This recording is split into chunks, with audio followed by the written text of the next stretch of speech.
Hello everyone and welcome back to another Wizard101 video. Today, I was going through my old videos, as do, and I found a video that actually was decently popular that I hadn't really thought about redoing, and that was ranking the worlds by difficulty. So, I pulled up the tier list, I got it all settled, and I figured, I would do it because I feel like my original ranking was pretty far off. For some reason, I feel like a year ago, I disagree with literally everything I said back then. And I don't know if I was just stupid or if I'm still stupid. I don't know. But basically, I'm just going to redo that because I feel like it's definitely very different compared to what I actually said back then. So without further ado, enough rambling. Let's get into ranking the Wizard101 worlds by difficulty. Starting with Wizard City. Now, Wizard City, I'm probably going to have to just put in the F tier because, let's be honest, Wizard City is not very difficult. It's not very difficult at all. Every enemy is quite easy. The only thing I would say is that you're probably more likely to die in Wizard City than a lot of other worlds because of your lack of gear and low health. But I would say it still definitely is really easy and is designed to be easy. Like, as a kid, you can fully understand and complete Wizard City really easily. So it's at the bottom of the list. Next, we have Krokotopia, and I would say Krokotopia is a little bit higher. Krokotopia is at a point where the enemies are a little bit tougher than Wizard City, and you also have the fact that mob battles now have a 2-on-1 instead of a 1v1 like Wizard City had. I would say that Krokotopia can be pretty difficult, especially if you're like an ice wizard or maybe like a fire wizard in the beginning. Basically, if you're in elemental school, it can be a bit rough, but I do think it's not nearly as difficult as some of the other worlds, and you can definitely get it done pretty easily, especially if you have Monstrous. Really, really easy. Next up is Wysteria, and Wysteria also, I would say, is pretty easy. The only thing I'm going to say that puts it a little bit above Wizard City is that I remember when the Chester Drawers fight first came out, I struggled a bit with it, and I think other people at a lower level potentially would. Now, I'm not going to say an experienced player would. I've done it before again, and it's really, really easy. But I remember as a kid, I struggled a bit with it. I struggled a bit with the final fight as well. I think I was just a really stupid kid. I do think it's a bit harder than Wizard City. Next up is Marleybone, and I'm also going to put this into D tier. Let's be honest, Marleybone is a pretty easy world. It's not extremely difficult, and it goes by pretty fast. Like, I think my record is 2 hours on Marleybone, which is very, very short for any world besides Wizard City or maybe Wysteria. But it's like a short world. It's shorter than Krokotopia, to be honest, and it's not that difficult either. It's when you start getting your 4-pip AoEs, really, it's when the game starts picking up and you start picking up in power. Mooshu. Now, this one I'm probably going to put on level with Krokotopia, where I don't think Krokotopia and Mooshu are that difficult, but I do definitely think they are more difficult than Wysteria or Marleybone.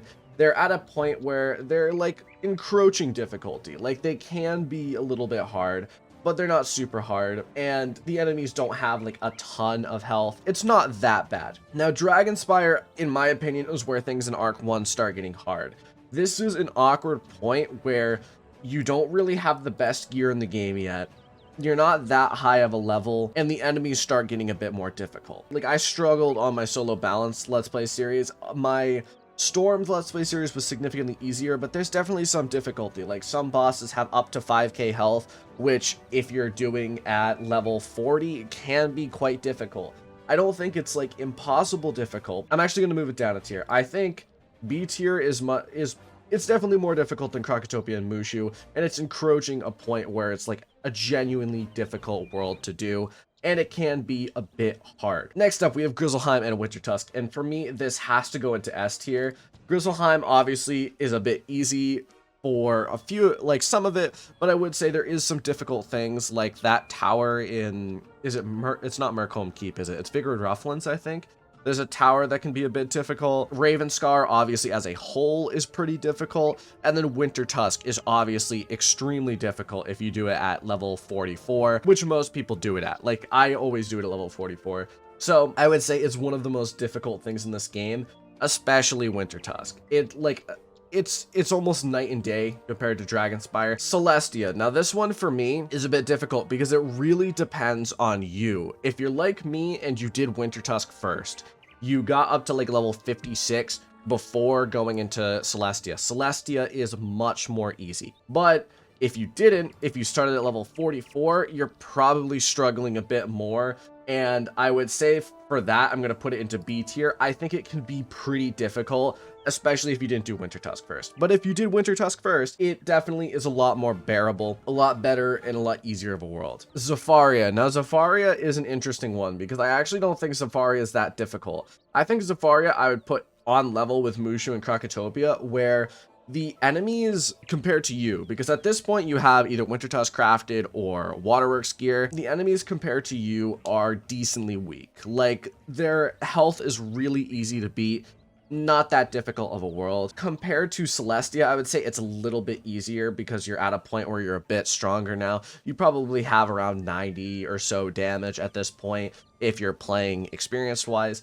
If you're not, it could be a bit more difficult. I think it's decent in C. Avalon. Now I'm going to put Avalon. I'm actually going to put Avalon up here in, it's between B and A. I think it's more difficult than Dragonspyre and Celestia, definitely. It's not fully that A tier yet. Avalon is where things start ramping up in difficulty arc 2. Enemies start having around 16,000 health, 14,000 health, somewhere in there. And that can be pretty darn difficult, especially if you don't double feint, if you don't feint stack. It can be difficult, but I would say I think Avalon, you know what, I'm actually going to put Avalon into A tier. I feel like I struggle a bit with that, but I think Avalon definitely deserves the A tier. It is pretty difficult of a world, especially if you are soloing it. Obviously, I feel like a lot of people wouldn't have problems with it, like doing it or dual boxing, whatever, but I think as someone who's done it solo, I think Avalon is pretty difficult. I think people underestimate the difficulty of Avalon. The problem is that I feel like it's not A tier. You know what? I'm going to move Celestia down. I'm going to move Avalon down. I think that I like that a lot better. Celestia, I wouldn't consider nearly as difficult as Dragonspyre or Avalon, but I wouldn't consider Avalon an A tier, if that makes sense. So I'm going to put that there. Azteca for me has to be an S tier.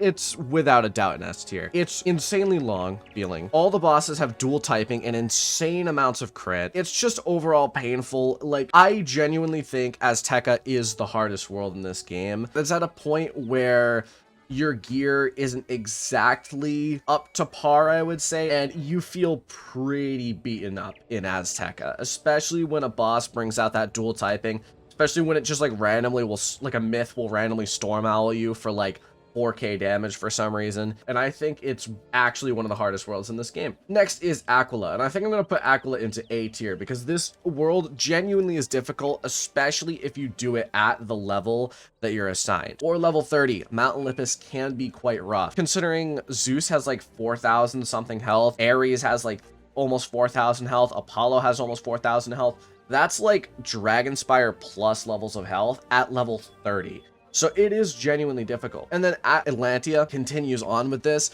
Like, it is a bit difficult, especially if you try to do the sand squid at level 70. Can be extremely rough. And then don't get me started on Tartarus. So I'm going to say, genuinely, I think Aquila is an A tier. It is a difficult world. Khrysalis is in a similar vein. My problem with Khrysalis is I think part 1 is extremely difficult, but part 2 gets a little bit easier when you start having Darkmoor gear. You can get up to like 120, 130 damage as most wizards. I think Khrysalis is an A tier. It's not as hard as Azteca, but it is still genuinely really difficult. But at this point, you'll have Sharpened Blade Potent Trap, so you can feint stack potentially 3 times now, which is really helpful. You're probably going to have maybe Darkmoor gear halfway through it. You have the Blade of Fell Titan Alpha and Omega Ring at level 90. Really a lot of useful upgrades at this point. You're probably going to have 100 damage or so, and you're going to be doing a lot better, in my opinion, than, okay, maybe not a lot better, but you're going to be doing better than Azteca, at least in my experience. I find Azteca is worse than Khrysalis in a lot of cases, and I don't know exactly why that is. I don't know if it's just because Azteca has that dual typing with extremely high crit, and Khrysalis is a bit better in that regard, but I think especially like Khrysalis Part 2 isn't as bad. Like, Khrysalis Part 1 is probably on par with Azteca, but Khrysalis Part 2 is a bit better. Next up, we have Tale of 4 Dungeons, and obviously this is a bit hard because there is 4 of them. Kemalung Village is, for a level 25, a genuine challenge. Buckingham Palace for level 40 is a little bit easier in my opinion in compared to scaling, especially if you have Zeus gear. Zigzag is actually a genuine challenge for level 60s.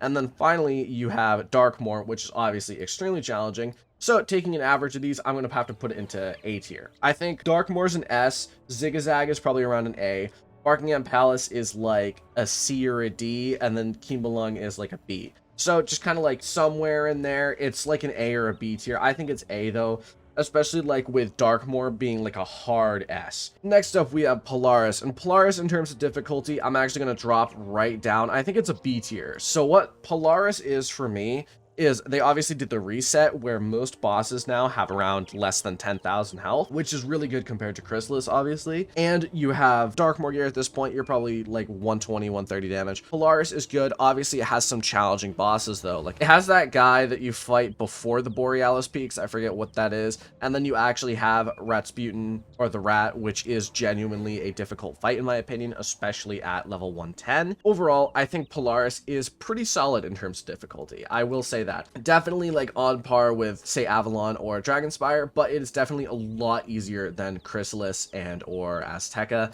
Maybe even C tier. It's like bottom B, top C. So I think that that's fair. Next up, you have Mirage, and I think Mirage is the same case as Polaris, where it's at a pretty solid thing of difficulty where it's not as difficult for you, but it does have some difficult fights, like the Scorpion can be a bit rough. There are some fights that are a bit more rough. The final boss with Grandfather Spider is definitely actually difficult, and I think it's pretty solid here. Empyrea is a similar case, definitely. I'm actually going to put Empyrea at B, and there's a reason for this. There is a reason for this, trust me. I think it is more difficult than Polaris and Mirage. I do think that. At this point in the game, you were reaching 130, probably around Empyrea Part 1, which means for Empyrea Part 2, you're going to have Dragoon gear, which means you're going to be in the 150s of damage, which means you're going to have an easy time. 150 damage in this game is enough to kill literally anything. So I do genuinely think Empyrea could be a B tier. You know, I'll give it the benefit of a doubt and say A tier because the Trident is genuinely a difficult fight that people need to plan for. If you don't have a designated hitter and a designated Juju spammer, you're probably going to have a bit rough of a time. Some of the bosses in Husk is a bit difficult. I think it's like bottom A, top B. It's definitely more difficult than most of the B tier worlds though. I will give it that. But if you have Dragoon gear, you're going to be good. Next up, we have the Catacombs, which I'm going to have to put into S tier. Catacombs, obviously, we have strategies for them now, and it can be decent, but the bosses are still genuinely difficult. You can't deny that. They are genuinely difficult. Like, Detritus, I would say, is one of the easier ones, but, like, Prince Vigor is hard. We have Sir Gregor, which is a bit hard as well. Obviously, the Devourer kind of can be rough. We have Fellspawn, all rough. Really hard bosses, I would say. So I'm going to put it into S tier. Next up, we have Karamelle. And Karamelle is another return to form for them for Arc 3 and Arc 4, where I think it's around a B tier. It's not too difficult. Not a lot of things are difficult, but it does have King Gobsmack, which is obviously a pretty difficult fight if you don't know how to counteract his cheat. And then you have the Aberrant Paradox as the final fight, which can be a bit rough as well if you don't know what you're doing. Obviously, you can finish it pretty easily, though, if you have, like, a Juju spammer or if you have, like, designated hitters. I think that that's fair. I think Karamelle can be difficult, but not, like, insanely difficult. It's pretty solid there. Finally, we have Lemuria, and for me, this is actually probably going to be an A tier. I think, genuinely, it does have more difficult fights than the past few worlds. For example, the final 8-boss fight is a bit difficult. Obviously, you can do it really easily. There's like the 6-round strategy. Overall, like a solid way to do it, which isn't too bad. But then on the flip side, you have a lot of stupid people. I've had in that final boss run 4 separate ice wizards, all who just passed every single round. I've had like a storm wizard who doesn't know what enchants are. It's just, I've had some really, really rough experiences with that final boss with some pretty dumb people. Then you have like Morg the Merciless, which was a pretty difficult fight. There's some difficult fights. Genuinely, I think so. And the enemies do a lot more damage. Like as a fire, I died a few times, which, you know, I can say is a step up from these past worlds. So overall, I think Lemuria is decently difficult, and I think that this is a solid tier list. Let me know what you think in the comments below. I am interested to hear. Do you think I did anything wrong? Do you think I ranked anything wrong? Anything that's a bit off in terms of the tier list? What do you think? I am curious to know, but I think this is pretty satisfactory for me. But that's it for today. If you enjoyed, make sure to drop a like at the sub button, go support me financially on Patreon, and join my Discord server. But that's it. Thank you all for watching. I will see you in the next video. Adios.